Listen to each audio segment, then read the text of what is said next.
Bismillahirrahmanirrahim. Bismillahirrahmanirrahim. Assalamualaikum warahmatullahi wabarakatuh. Alhamdulillah wassalatu wassalamu ala Rasulillah wa ala alihi wa sahbihi wa mawalah wa la hawla wa la quwata illa billahi wa ba'du. Hadirin dan hadirat yang dimuliakan Allah Subhanahu wa taala. Alhamdulillah di malam hari ini kembali kita bisa duduk di Masjid Muhajirin. Salawat dan salam kita haturkan kepada Nabi besar Nabi Muhammad sallallahu alaihi wa ala alihi wasallam. Kita lanjutkan kajian kita masih membahas tafsir singkat dari surah Al-Baqarah dan kita masuk pada ayat ke-17. Allah Subhanahu wa taala berfirman, "Mathaluhum kamathalil ladzi istawqada nara falamma adha'at ma hawlahu dhahaba Allahu binurihim wa tarakahum fi dhulumatin la yubsirun summun bukmun umyun fahum la yarji'un." Permisalan mereka orang-orang munafik seperti permisalan orang yang minta dinyalakan api. Maka tatkala api itu menjadi terang dan menerangi sekitarnya, maka Allah Subhanahu wa taala hilangkan cahayanya dan Allah tinggalkan mereka dalam kegelapan sehingga mereka tidak bisa melihat. Mereka bisu tuli dan juga buta dan mereka tidak akan bisa kembali. Ma'asyiral muslimin yang dimuliakan Allah Subhanahu wa taala, ayat ini masih menjelaskan tentang watak dan sifat orang munafik.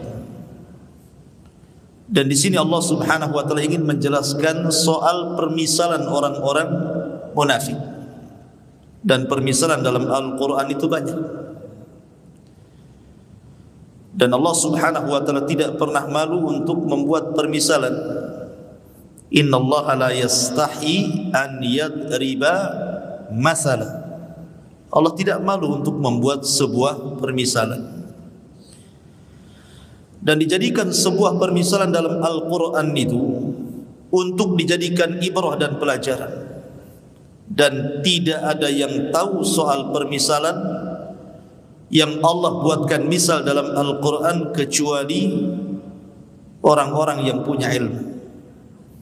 Makanya para ulama kalau membaca Al-Quran kemudian lewat di sebuah permisalan Allah, kalau mereka tidak paham mereka menangis.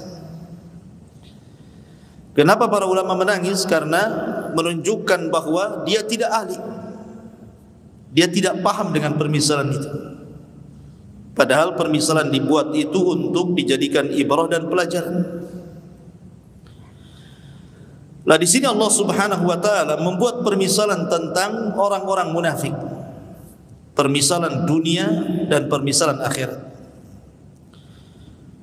Dan di sini Allah buat dua permisalan. Pertama permisalan nariyah, permisalan api. Yang kedua permisalan ma'iyah, permisalan air.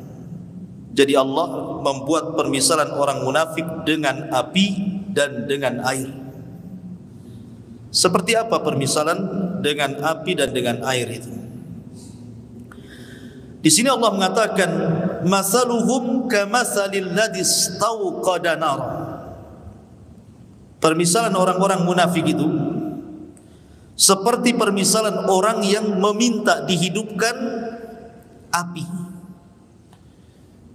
Seseorang meminta kepada orang lain untuk menghidupkan api. Maka setelah api itu nyala, tentu akan terang, Kalau api dihidupkan kan tentu akan keluar cahaya dari api itu. Falamma adha'at ma haulahu.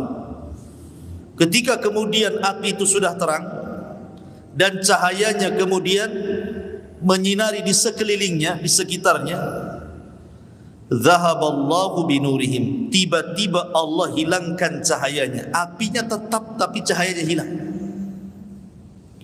Kan aneh gitu ya. Biasanya api itu pasti ada cahaya. Ini enggak, apinya nyala tapi cahayanya enggak ada.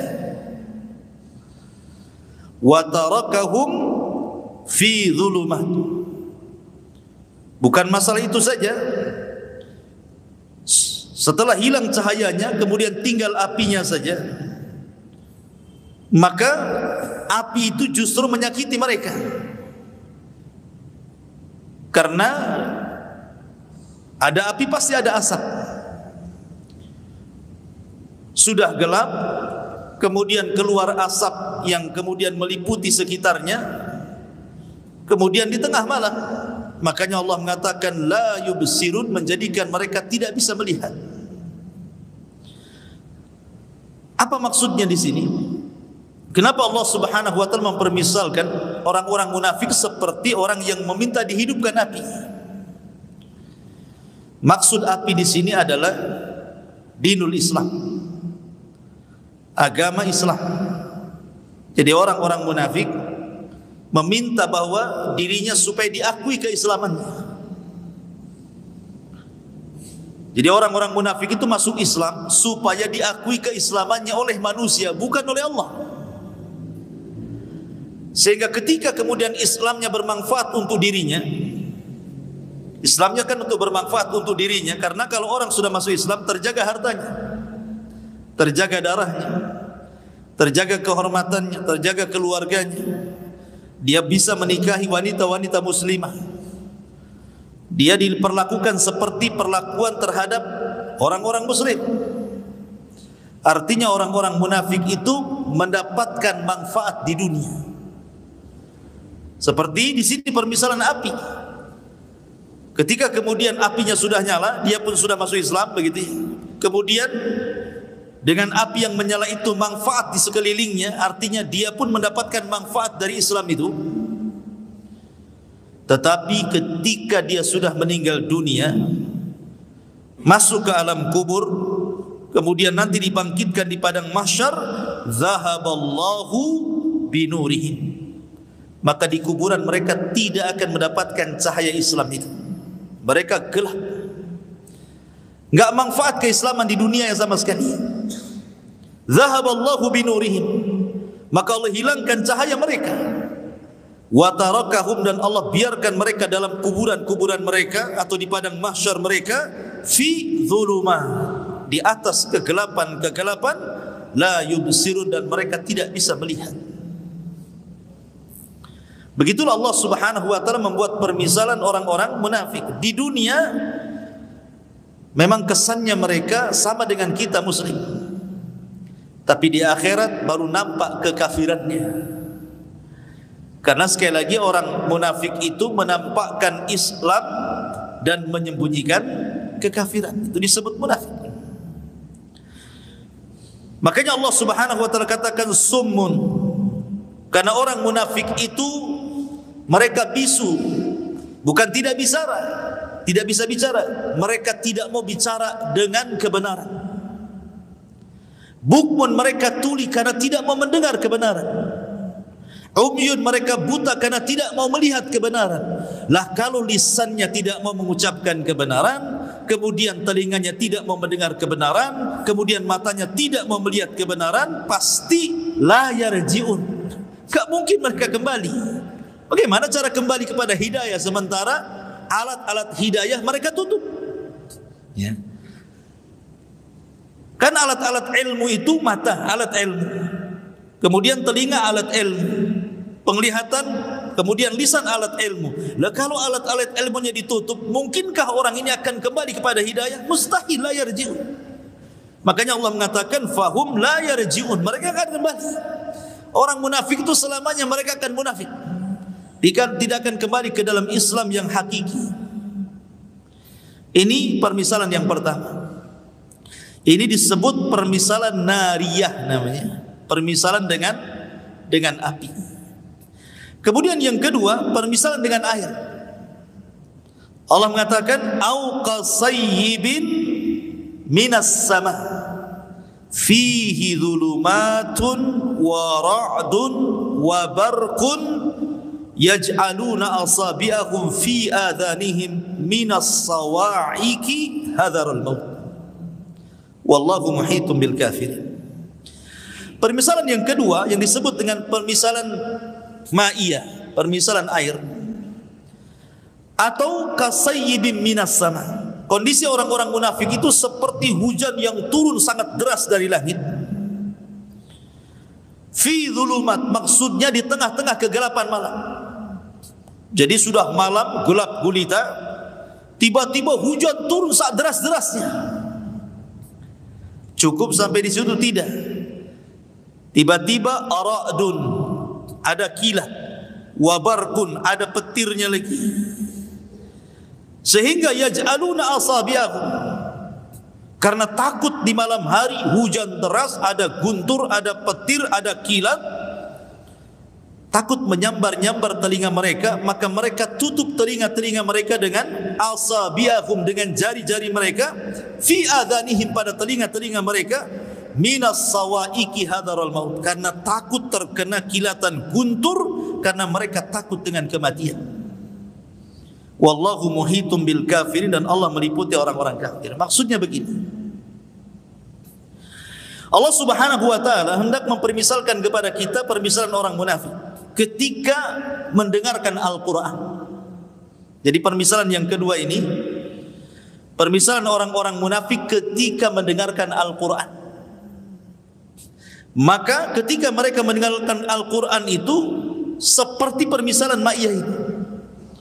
Jadi seolah-olah Al-Quran yang mereka dengar itu hujan yang sangat deras dicampur dengan guntur, petir dan kilat, sehingga mereka tidak mau mendengar Al-Quran itu dan menutup telinga-telinga mereka dengan tangan mereka. Jadi orang-orang munafik itu alergi dengan Al-Quran. Kalau dibacakan kepada mereka, mereka enggak mau dengar. Itulah sifat-sifat orang munafik. Karena mereka hanya ingin diakui saja keislamannya oleh kaum muslimin, tapi tidak benar-benar mencari keislaman. Makanya mereka, Allah mengatakan yaj'aluna asabi'ahum, ketika mereka mendengar Al-Quran, mereka jadikan jari-jari mereka menutup telinga-telinga mereka. Minas sawa'iqi hadarum, karena kuatnya pengaruh Al-Quran kepada orang-orang munafik ini, seolah-olah mereka takut dengan kematian, saking takutnya dengan Quran. Seperti itulah orang-orang munafik. Ini permisalan di dunia orang munafik seperti itu. Mereka tidak mau mendengarkan Al-Quran, dan Al-Quran seperti petir bagi mereka. Yakadul barqu yakhtafu absarahum, hampir-hampir petir itu menyambar pandangan-pandangan mereka. Kemudian Allah permisalkan bagaimana orang-orang munafik di akhirat.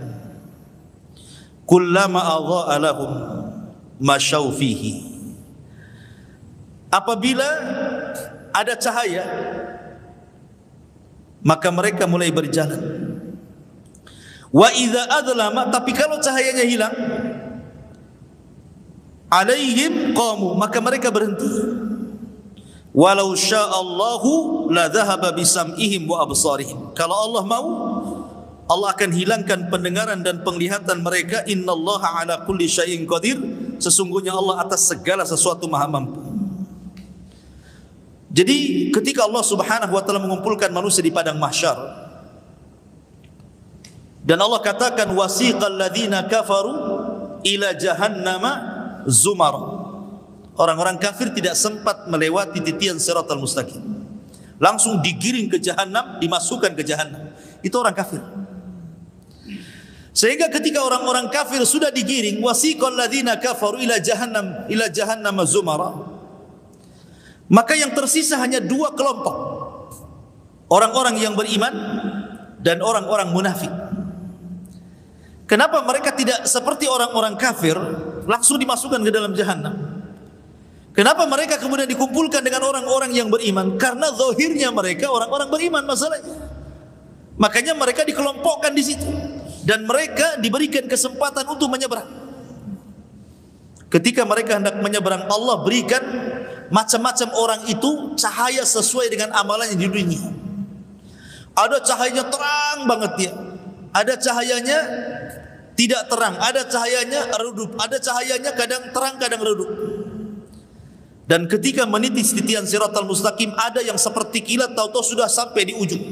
Ada yang seperti orang yang memacu kuda balap, tahu-tahu sudah di ujung. Ada orang yang seperti lari kencang, tahu-tahu sudah di ujung. Ada orang yang kemudian berjalan santai, ada orang yang kemudian merangkak, terkadang hampir jatuh tapi kemudian sampai juga. Tapi ada juga yang Allah takdirkan harus terjun ke jahanam. Lah orang-orang munafik ini Allah Subhanahu wa taala berikan cahaya kecil. Terkadang cahaya itu menyala, terkadang cahaya itu padam. Ketika cahaya itu menyala, kullama adha'a lahum masyaufi. Jadi ketika mereka naik di titian siratal mustaqim itu, kalau cahayanya muncul, mulai mereka berjalan. Tetapi wa idza adlama alaihim qam. Ketika cahaya hilang, berhenti dia. Kata para ulama tafsir, seandainya orang-orang munafik itu mampu melewati sepertiga saja, jangan 2/3, sepertiga titian siratal mustaqim, tentu dia akan diseberangkan ke surga. Artinya bahwa berdirinya orang munafik di titian dengan berjalannya itu lebih banyak berdirinya, lebih banyak berhentinya dibandingkan jalannya gitu. Anda bisa bayangkan? Ya. Sebab kalau seandainya sepertiga saja titian dia bisa melewati, tentu diseberangkan ke surga. Tetapi ketika dia banyak berhenti dibandingkan jalan, maka mereka akan sampai ke neraka, bukan ke surga. Sehingga orang-orang munafik itu kan kebiasaan di dunia suka menipu. Orang-orang munafik itu kan ciri-ciri yang paling nampak adalah idza haddatsa kadzab, apabila bicara dusta.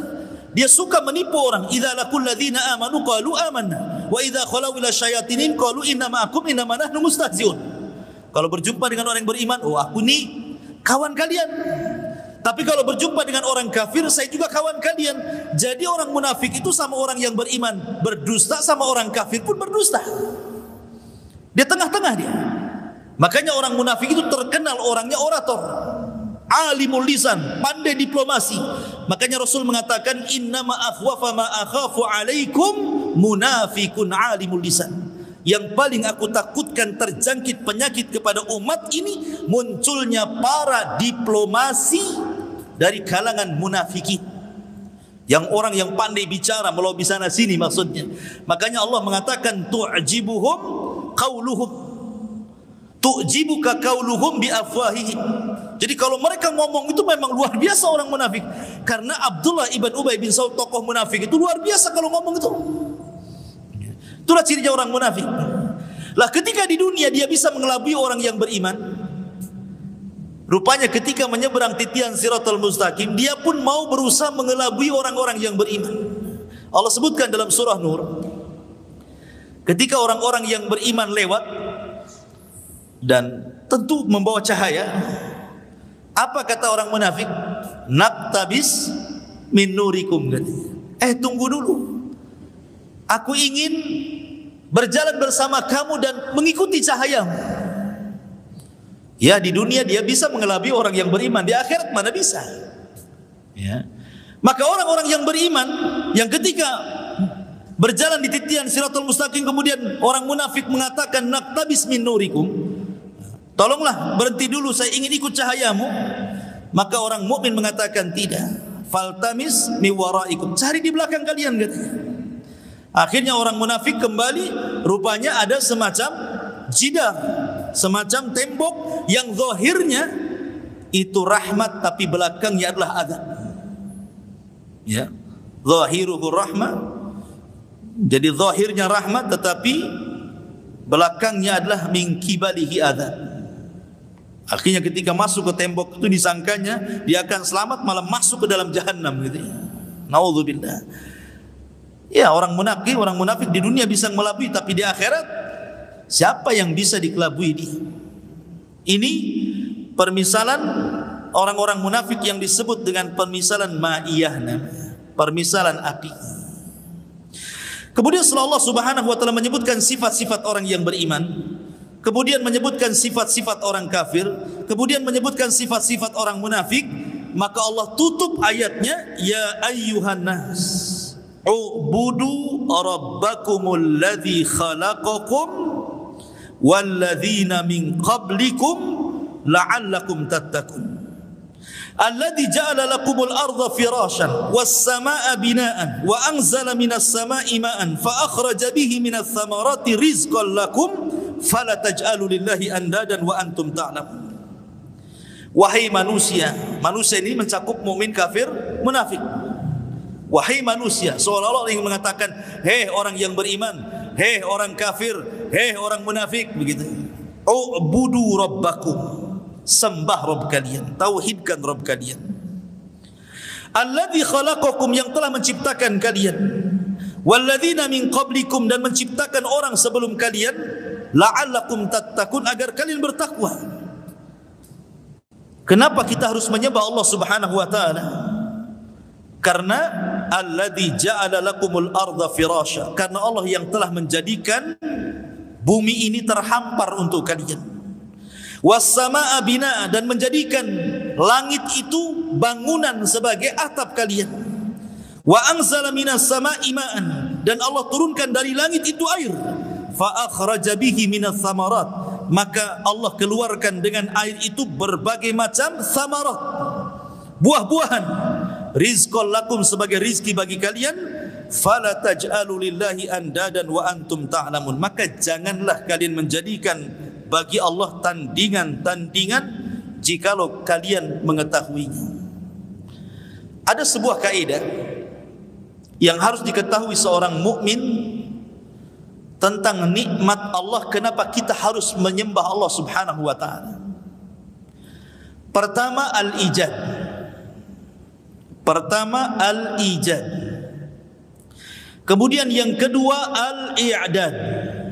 Kemudian yang ketiga, al-imdad. Kemudian yang keempat, al-irsyad. Kemudian yang kelima, al-is'ad. Ini kaidah kehidupan namanya. Ijad, i'dad, imdad, irsyad, is'ad. Antum yang belajar bahasa Arab paham artinya. Yang enggak bisa bahasa Arab ya sudah dengerin aja. Yang pertama, ijad. Ijad itu artinya mengadakan, menciptakan. Yang menciptakan alam semesta ini adalah Allah. Allah yang menjadikan ada langit, ada bumi, dan ada apa yang ada di permukaan bumi, dari lautnya, dari gunungnya, dari macam-macamnya. Ini disebut ijad. Allah menciptakan segala sesuatunya. Untuk siapa? Untuk kita. Ya, kenapa Allah ciptakan laut berbagai macam ikannya? Kenapa Allah menciptakan hutan berbagai macam buah-buahannya dan binatang-binatangnya? Kenapa Allah menciptakan sawah berbagai macam biji-bijiannya? Itu untuk siapa? Untuk kita, manusia. Allah ciptakan itu semua, itu yang disebut dengan ijad. Ini satu. Setelah Allah Subhanahu wa taala ciptakan nih fasilitas ini untuk kita, baru yang kedua disebut i'dad. Allah persiapkan semuanya. Jadi setelah Allah menciptakan langit dan bumi, Allah persiapkan semuanya itu. Ini lautan sebelah sini, ini sungai sebelah sini, ini hutan sebelah sini, ini daratan sebelah sini, ini yang lautan sebelah sini. Allah persiapkan semuanya. Setelah Allah ciptakan itu, Allah atur tuh satu-satu tuh dengan tertibnya. Allah mengatur mana posisi laut, mana posisi gunung, mana posisi hutan, semua diatur oleh Allah Azza wa Jalla. Untuk siapa? Untuk kita.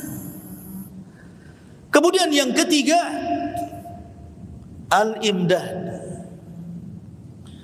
Al-imdad itu artinya Allah perbanyak. Ketika Allah Subhanahu wa taala ciptakan umpamanya ini satu buah mangga. Satu buah mangga akhirnya berbuah sampai ratusan buah mangga. Kemudian dari buah mangga yang ratusan itu kan ada biji dalamnya tuh. Akhirnya dari setiap satu biji itu tumbuh mangga yang pertama, mangga kedua, mangga ketiga. Dari satu mangga akhirnya jadi 100 mangga dari biji itu. Itu disebut imdad. Allah tidak membiarkan adanya kepunahan. Tetap satu pohon ini akan menghasilkan ribuan pohon. Nanti dari ribuan pohon jutaan pohon, dari jutaan pohon miliaran pohon, gitu loh maksudnya. Jadi Allah tidak akan membiarkan adanya kepunahan. Untuk siapa? Untuk kita. Bahkan ada satu buah itu sampai ribuan bijinya tuh. Itu kalau ribuan biji tumbuh ya, sebanyak itu tumbuh-tumbuhan itu disebut imdad. Kemudian setelah imdad, yang keempat irsyad. Allah ilhamkan kepada kita. Allah ilhamkan kepada manusia mana yang boleh dimakan, mana yang tidak boleh dimakan, mana ikan yang beracun, mana yang tidak, mana buah-buahan yang enak, mana yang tidak, mana yang boleh dimakan, mana yang tidak, mana daun-daunan yang bisa dimakan, mana tidak. Allah ilhamkan kepada kita berbentuk irsyad.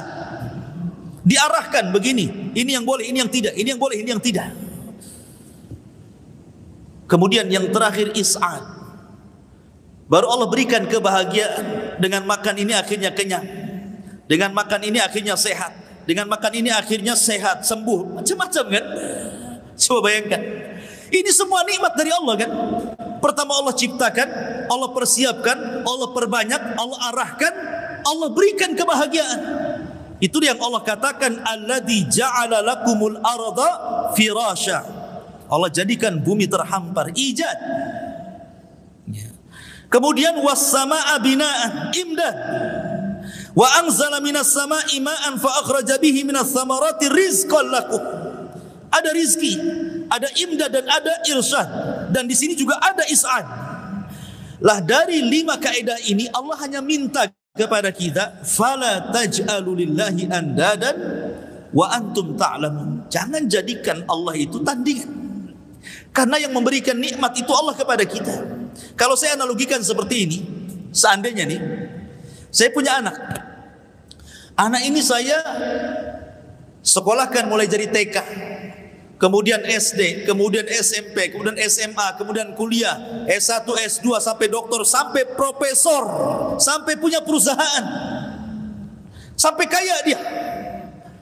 Saya arahkan dari bayi, dari brojol sampai jadi pengusaha.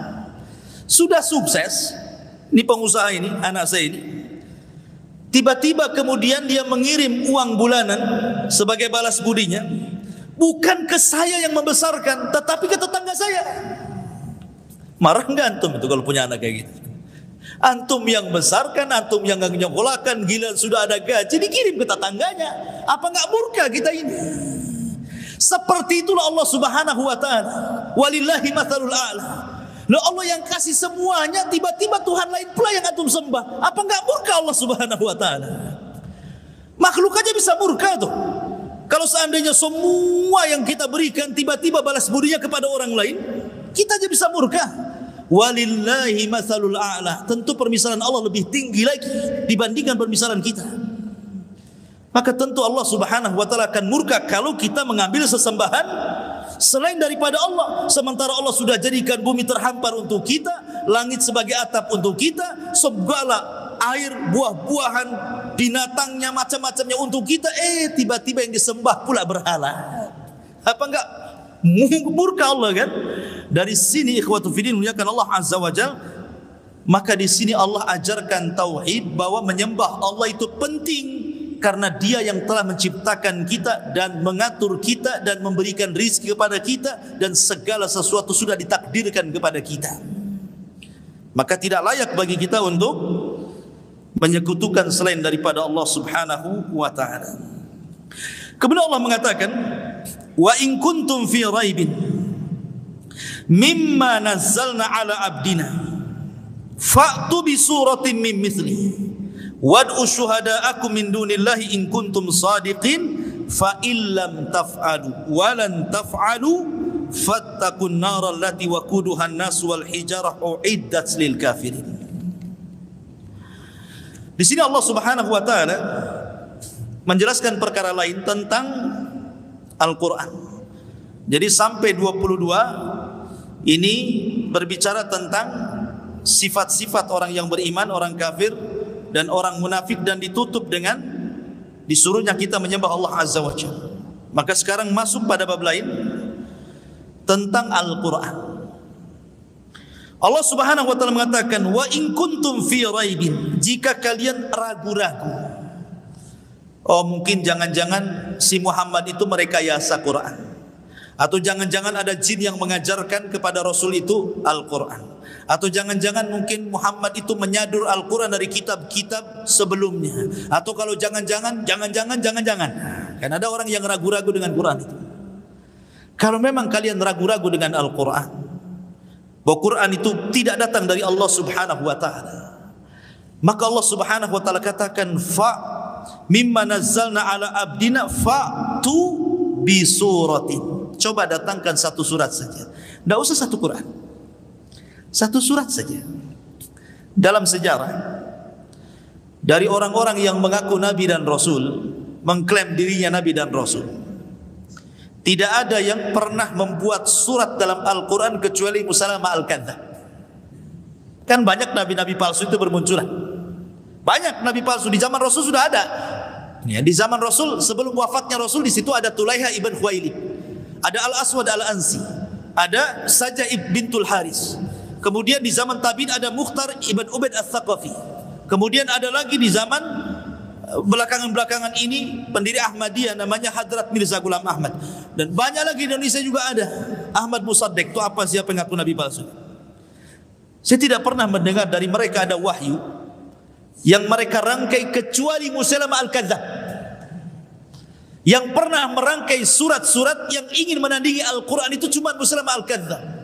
Sebab itulah maka tersemat kalimat kadzab di belakangnya, kalimat pendusta itu. Kenapa? Karena dia tidak sanggup menciptakan ayat seperti atau surat seperti yang diturunkan Jibril kepada Nabi SAW.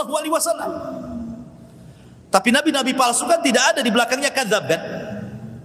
Pemanya Al-Aswad Al-Ansi Al-Kadzdzab memainkan itu. Ataupun Tulaiha ibn Asad Al-Kadzdzab. Atau siapa? Hadrat Mirza Ghulam Ahmad Al-Kadzdzab memainkannya. Tapi Musailamah itu ada buntutnya Al-Kadzdzab di situ. Ada buntut di belakang nama Musailamah itu Al-Kadzdzab, si pendusta. Kenapa? Karena dia pernah mencoba membuat beberapa surat semisal Al-Quran kononnya menurut dia, tetapi Al-Quran tidak bisa ditandingi. Ketika Amr bin As radhiyallahu an, waktu itu masih kafir Amr bin As itu. Karena Amr bin As itu walaupun pimpinan Quraisy, dia masuk Islam kan belakangan bersama Khalid ibn Walid. Itu jauh-jauh setelah Nabi hijrah baru Khalid bin Walid itu masuk Islam bersama Amr bin As, karena dua-duanya sama-sama tokoh masalahnya. Ya, tokoh-tokoh itu susah ya, kalau untuk masuk Islam itu susah kalau sudah jadi tokoh itu. Ya. Jadi Amr bin As ini kan berkawan dengan Musailamah Al-Kadzdzab, satu geng tuh dengan Musailamah Al-Kadzdzab. Jadi Amr bin As suatu ketika bertandang ke Bani Hanifah, ke Bani Hanifah, ke kabilahnya Musailamah Al-Kadzdzab di Yamamah sana. Berjumpalah Amr bin As ke rumah Musailamah Al-Kadzdzab, kemudian berbincang-bincang. Jadi Musailamah Al-Kadzdzab ngomong sama Amr bin As itu, ya Amr, kau kan tetangganya si Muhammad, kira-kira surat yang terakhir turun kepada dia itu surat apa coba? Karena orang Arab biasa menghafal syair, apalagi surat-surat pendek. Banyak orang-orang kafir yang hafal surat-surat pendek. Banyak orang Islam tak hafal pula surat-surat pendek. Ini orang-orang kafir nih banyak hafal surat-surat pendek karena terbiasa menghafal syair masalahnya. Karena Quran itu disangka syair sama orang-orang itu. Kata Amr bin As, ya, aku mendengar yang terakhir, maksudnya yang paling akhir yang kudengar dari lisan si Muhammad itu, kata Amr bin As, adalah suratul Fil. Kemudian dibacakannya, alam taro kaifa fa'ala rabbuka bi ashabil fil alam yaj'al kaidahum fi tadlil wa arsala alaihim tayran ababil tarmihim bi hijarati min sijil faja'alam kasfi ma'qul. Kata, ini yang terakhir aku dengar, kata Amr bin As. Kata Musailamah Al-Kadzdzab, aku pun diturunkan kepadaku suratul Fil, surah yang sama, namanya suratul Fil juga. Kata Amr bin As, coba perdengarkan suratul Fil. Dia mengatakan, al-filu wa ma adraka mal filu lahu khurtumun tawilun wa adhanun zailun ila akhir ayat. Ngaco lah itu. Gajah, tahukah kamu gajah? Gajah itu punya belalai panjang dan kuping yang besar. Ya memang benar, emang gimana kok mensifati gajah? Coba. Apa maknanya? Memang gajah seperti itu. Al-filu wa ma adraka mal fil gitu. Gajah, tahukah kamu gajah?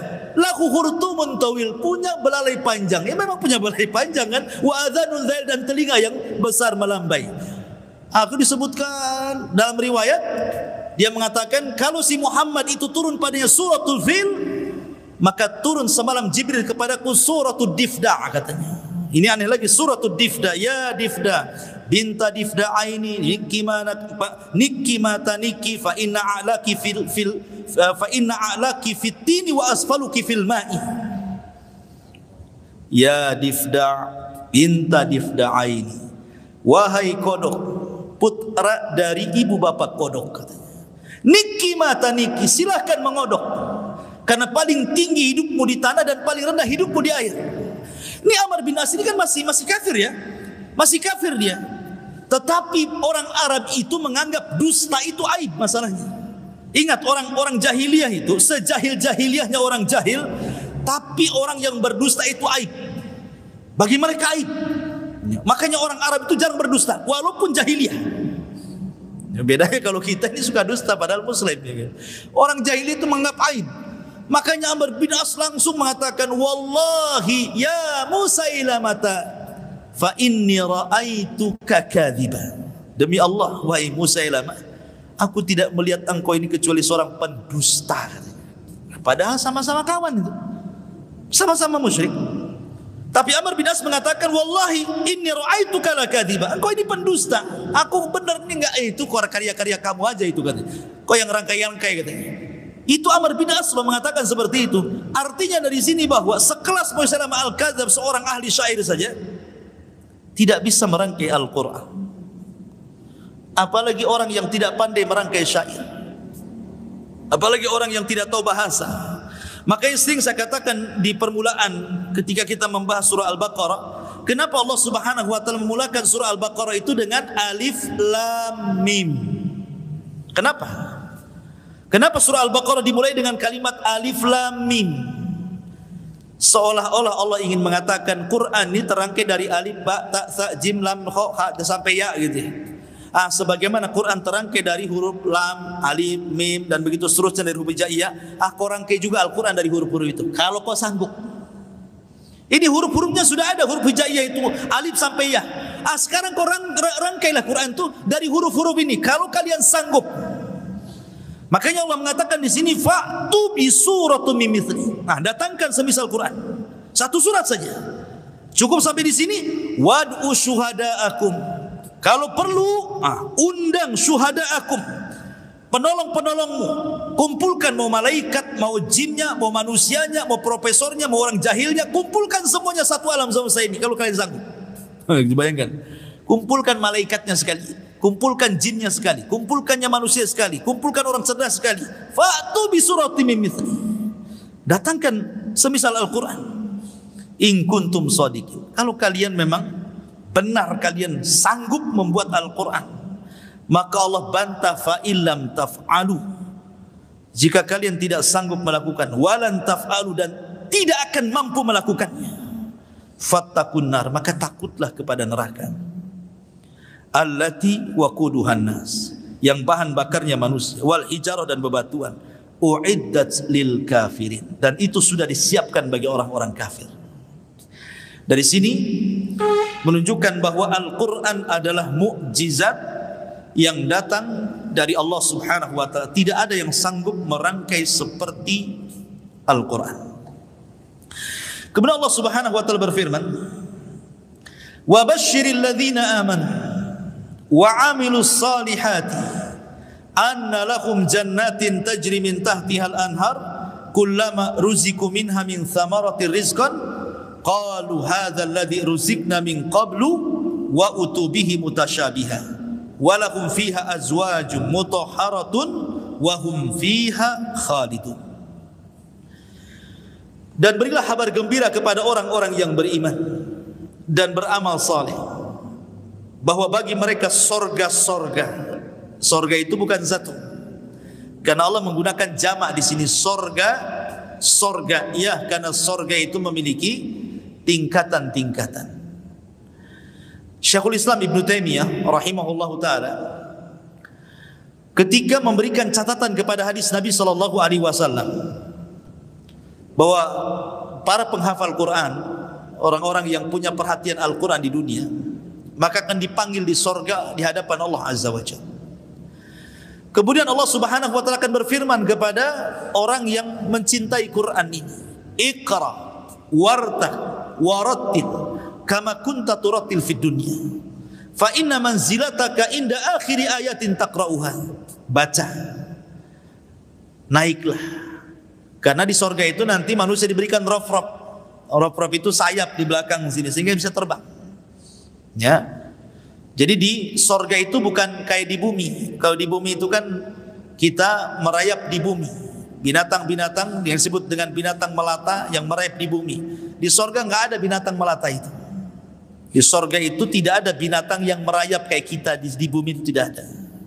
Bahkan manusianya juga tidak merayap di bumi. Di sorga itu semua terbang. Dan itu digambarkan dalam Al-Quran ketika Allah Subhanahu wa ta'ala menceritakan tentang makanan ahlu sorga. Allah mengatakan tayran mimma yashtahun. Tayran mimma yashtahun. Jadi makanan di sorga itu, binatang di sorga itu diistilahkan tayr. Tayr itu artinya burung, terbang. Tayr itu artinya terbang. Burung kan terbang, maka disebut tayr. Kalau pesawat disebut ta'iroh namanya. Pesawat terbang disebut ra'aitu ta'irata yatir. Aku melihat pesawat terbang gitu ya. Burung itu ta'irah, tayr. Ya. Jadi artinya binatang sorga itu kata para ulama tidak ada yang merayap kayak di bumi melata, tidak, semua disebut tayr. Ya. Walahmi tayrin mimma yashtahun. Dan daging binatang yang terbang yang kalian sukai, itu maksudnya. Artinya dari sini ketika kalimat tayrin adalah nakirah, berarti semua binatang di surga itu terbang. Kambing terbang, unta terbang, kuda terbang, semua terbang. Antum aja terbang. Ya. Di dunia pengen terbang, cita-citanya jadi Superman kan itu. Nanti jadi Superman semua di sana. Karena punya sayap. Semua dikasih roprok. Karena bangunan surga itu tergantung-gantung. Ya. Jadi Allah Subhanahu wa ta'ala katakan kepada para penghafal Quran itu, Iqra, baca. Wartak, naik. Sambil baca Quran itu dinaikkan sayapnya, sambil naik melewati satu tingkatan sorga, dua tingkatan sorga, tiga tingkatan, terus sampai beberapa tingkatan ke atas. Warattil, dan tartilkan bacaanmu sebagaimana kau tartilkan bacaan Quranmu di dunia. Fa inna manzilatak, di sini syahidnya, fa inna manzilataka inda akhiri ayatin taqra'uha. Karena tingkatanmu di sorga, kata Allah, disesuaikan dengan banyak tidaknya engkau membaca Quran di dunia. Makin sering baca Quran di dunia, maka makin tinggi tingkatannya di sorga. Dan orang yang paling sering membaca Quran pasti penghafal Quran. Tidak percaya? Coba orang menghafal Quran itu, kadang satu ayat diulang-ulang pengen hafal. Nah, berapa kali itu? Ada satu ayat itu sampai 100 kali dia baca supaya bisa hafal kan? Nah, kalau antum baca Quran saja paling terus satu ayat. Tapi penghafal Quran beda dia. Kalau dia menghafal Quran itu satu ayat saja ratusan kali biar hafal. Kan dia paling banyak membaca Qurannya deh. Kalau tidak menghafal Quran sedikit bacaannya. Kalau penghafal Quran pasti banyak. Waktu menghafal aja dia beribu-ribu dia ayat dia baca supaya hafal. Satu ayat saja diulang-ulang berkali-kali. Ya. Jadi kata Syekhul Islam Ibnu Taimiyah rahimahullahu taala, ketika Allah mengatakan fa inna manzilataka inda akhiri ayatin taqra'uha, kedudukanmu di sorga itu disesuaikan dengan ayat yang kau baca akhir di dunia itu. Kata Imam Ibnu Taimiyah, ajtahidu, aku beristihad, kata dia, bahwa inna darajatin fil jannah, sesungguhnya tingkatan-tingkatan sorga itu ka'adadi ayatin, ka'adadi jumlati ayati minal Quran, sejumlah ayat dalam Al-Quran. Berapa ayat dalam Al-Quran? 6.400-an lebih, kurang lebih lah 6.400-an. Kalau nggak yakin ya, itu hitung sendiri di rumah. Tuh 2, 3, ya gitu. 6.400-an lebih, kurang lebih. Itu jumlah ayat se-Al-Quran. Artinya kalau seandainya jumlah ayat itu 6.400 kurang lebih, maka segitu juga lah jumlah tingkatan sorga itu. Dan satu tingkatan sorga ke tingkatan sorga kedua itu jaraknya seperti langit dan bumi. Jarak antara sorga, tingkatan sorga ke tingkatan sorga berikutnya itu seperti jarak langit dan bumi. Sementara tingkatan di sorga itu jumlahnya 6.400 kurang lebih, sesuai dengan jumlah ayat dalam Al-Quran. Berarti tingkatan surga itu banyak. Makanya Allah mengatakan di sini annalahum jannatin, surga-surga. Karena surga itu banyak dan ada tingkatannya. Kemudian Allah mengatakan tajri min tahtihal anhar, di mana di bawah surga itu mengalir sungai-sungai. Sungai di surga jangan sama dengan sungai di dunia. Sungai di dunia itu harus ada tembok kiri kanan, kalau enggak akan mengalir ke kemana-mana airnya, maka harus dibendung. Ya kan? Lihat tuh kalau orang buat parit tuh, pasti akan dibuat di dinding sebelah sini, baru mengalir airnya di tengah. Di surga itu tidak ada dinding sebelah kanan, dinding sebelah kiri. Jadi alirannya ya begitu saja ngalir. Tapi tidak tumpah ke kiri, tidak tumpah ke kanan. Kalau di dunia, kalau tidak di dinding tumpah ke kiri ke kanan kan, nggak lurus kemana-mana, jadi telaga jadinya kan. Ya. Tapi di surga itu kata para ulama tidak ada jidar. Jadi sungainya itu tidak ada kiri kanan, nggak ada dinding, tetapi mengalir seperti itu. Indahnya luar biasa, kuasa Allah Azza wa Jalla. Ya. Kemudian juga kalimat anhar, kenapa menggunakan jamak? Tidak nahrun, tidak mufrad. Karena memang surga itu memiliki banyak sungai, bukan satu saja. Dalam ayat yang lain Allah Subhanahu wa taala mengatakan fiha dari min labanin lam yataghayyar ta'am. Ada sungai susu. Min ma'in dari air yang tidak berubah warnanya. Kemudian min labanin lam yataghayyar ta'amu. Kemudian dari air susu yang tidak pernah berubah rasanya. Kemudian min asalin musaffa. Kemudian dari air madu yang tersaring. Kemudian min khamrin ladzati lisyaribin, dari khamar yang lezat bagi para peminumnya. Jadi ada 4 aliran air yang memang khusus bagi penduduk surga. Pertama, air bersih. Di dunia cari air bersih kayak depan saya ini harus beli. Gak bisa kita cari air bersih di dunia ini beli. ATB aja kita bayar. Ya kan, di dunia tuh cari air bersih setengah mati. Kalau nggak bayar, datang ke Jabal Uhud, di situ ada telaga biru, antum ke situ setiap hari bawa jerigen. Siapa mau ke telaga biru bawa jerigen berkilo-kilo masuk ke hutan? ATB dialirkan, bayar kita sama ATB. Di dunia lo cari air bersih, bayar. Kemudian yang kedua, air susu yang tidak berubah rasanya. Kalau kita minum nih, sekarang sedulah pulang ke rumah, ambil susu, masukkan ke gelas, jangan diminum, biarkan 2 bulan. Setelah 2 bulan coba minum. Kira-kira rasanya gimana tuh? Setelah 2 bulan dibiarin, habis itu diminum. Kalau enggak mencret, ya enggak tahu saya. Ya. Sudah fermentasi, sudah rasanya enggak karu-karuan kan? Itu susu di dunia. Sementara Allah mengatakan min labanin lam yataghayyar ta'amu. Susunya di surga itu tidak berubah-berubah. Subhanallah, ini kan luar biasa. Kemudian min asalin musaffa. Kalau kita ingin madu gitu kan, kita harus memeras dulu, harus manjat dulu, berperang dulu sama tawon. Kalau mau yang sudah bersih harus beli masalahnya kan gitu. Di surga min asalin musaffa, sudah tersaring, sudah tinggal nyiduk saja gitu maksudnya. Yang lebih hebatnya min khamrin ladzati lisyaribin, dari khamar yang lezat. Maksudnya lezat tuh kalau khamar di dunia ya, kemudian kita minum, paling rendah sakit kepala dia kalau baru minum, ya kan? Paling tinggi ya tidur disolokan lah itu ya. Tak apa dia ngomong racok kemana-mana. Pasti orang khamar di dunia ini kalau sudah mabok dia mencela orang, dia menuduh orang. Makanya kenapa hukuman orang yang khamar dicambuk itu seperti hukuman mencambuk seorang yang menuduh wanita baik-baik berzina. 80 kali cambukan kan? Dan itu isi aja Umar bin Khattab. Karena orang mabuk ini terkadang dia fitnah-fitnah orang, ngomongnya nggak jelas. Makanya hukumannya disamakan sama Umar bin Khattab 80 kali cambukan. Di zaman Rasul 40 ditambah di zaman Umar 80. Ya. Kenapa demikian? Karena orang mabuk itu ngomongnya nggak jelas. Paling rendah ya sakit kepala lah kan. Di sorga itu tak ada sakit kepala. Ladzati lisyaribin. Kalau diminum tuh lezatnya luar biasa. Itulah khamar. Makanya kenapa Rasulullah SAW mengancam man syaribal khamra fid dunya lam yashrabhu fil akhirah.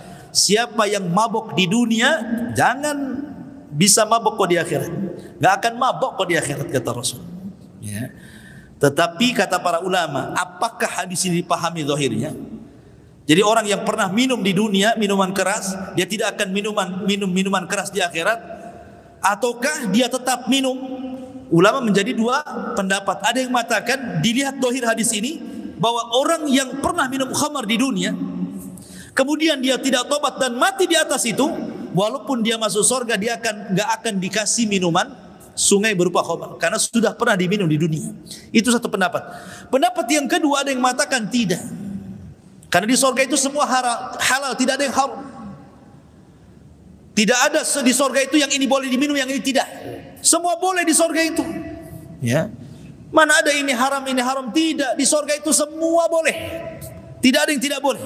Kecuali di zaman Nabi Adam saja itu sebagai ujian, yang lain boleh kecuali satu pohon ini. Tapi pohon ini sudah nggak ada lagi. Ya, pohon larangan itu sudah tidak ada lagi. Kalau semua umat Muhammad sudah masuk surga, tidak ada lagi pantangan untuk mendekati pohon kehidupan yang disebut dengan syajaratul khuldi itu.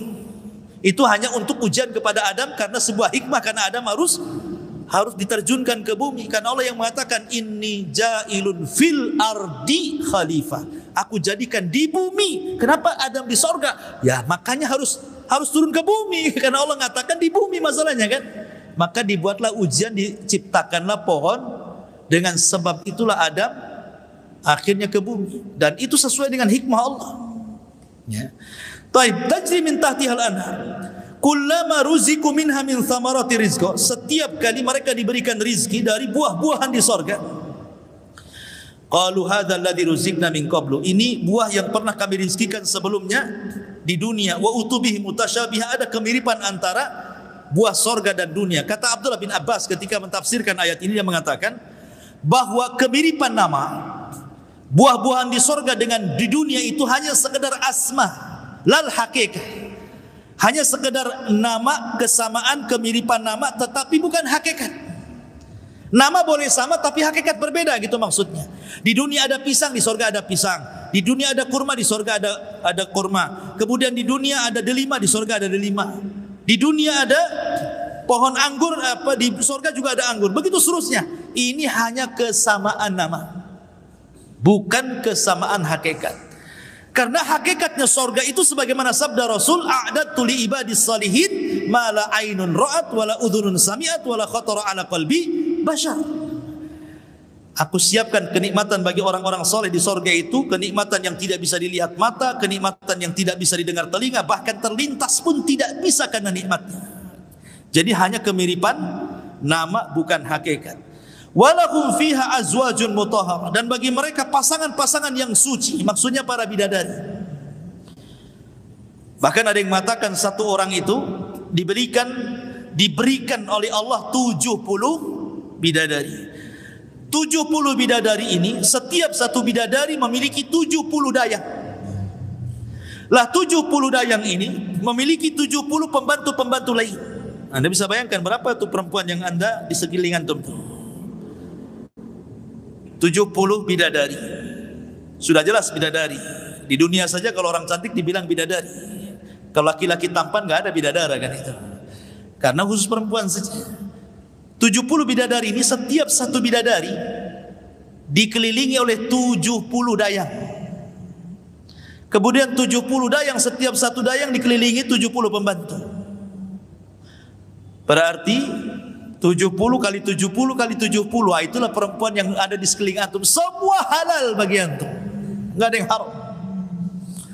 Di dunia nggak boleh antum punya pembantu antum gauli. Nggak halal di dunia. Pembantu saja haram bagi antum, kecuali budak, ya kan? Tapi kan tidak ada di Batam ini budak, yang ada budak-budak kecil, kan? Itu orang Melayu, kan? Jadi di dunia ini semua haram kecuali yang dihalalkan istri kita atau budak kita. Budak tak ada, istri saja lah kan itu. Tapi di sorga itu kita dikelilingi perempuan. Kenapa di sini Allah Subhanahu Wa Taala menyebut walakum fiha azwajum mutahharah? Dan bagi mereka para laki-laki itu, di sorga itu diberikan pasangan-pasangan yang suci.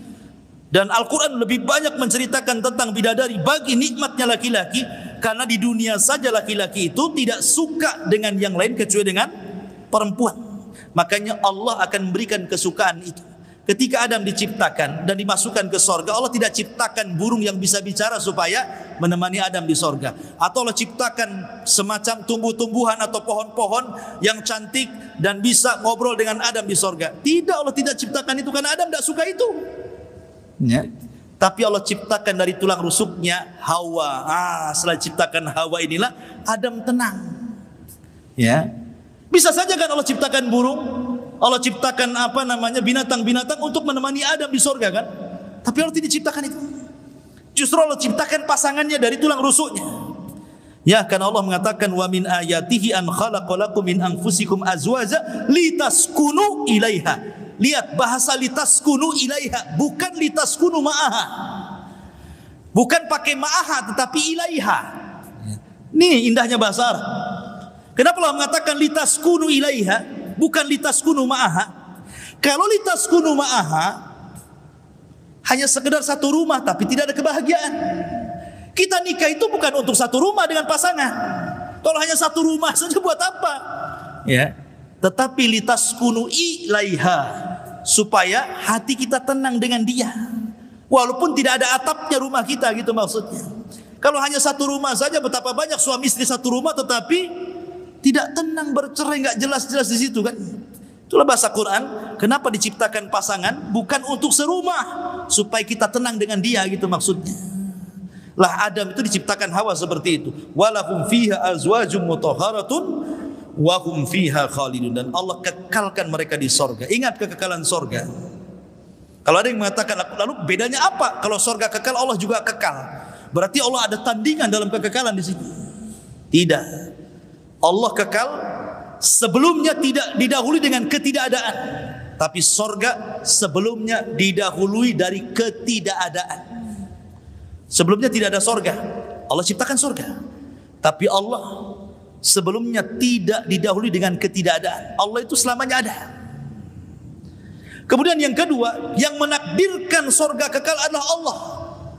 Dan sorga tidak menakdirkan kekekalan Allah. Kemudian yang ketiga, kekalnya sorga karena kehendak Allah, bukan kehendak sorga itu sendiri. Dari sini tidak sama antara kekekalan sorga dengan kekekalan Allah subhanahu wa ta'ala. Wa hum fiha khalidun. Dan mereka di dalam sorga itu akan dikekalkan. Wallahu alam. Sampai di sini. Taib, sebelum saya tutup silakan kalau ada yang bertanya.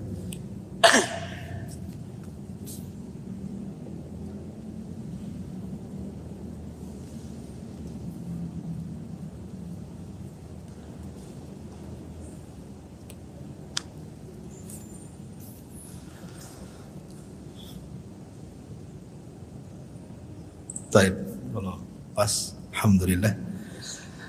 Kita tutup dengan doa kafaratul majlis. Subhanakallahumma bihamdika, asyhadu an la ilaha illa anta, astaghfiruka wa atubu ilaik. Allahu ta'ala. Assalamualaikum warahmatullahi wabarakatuh.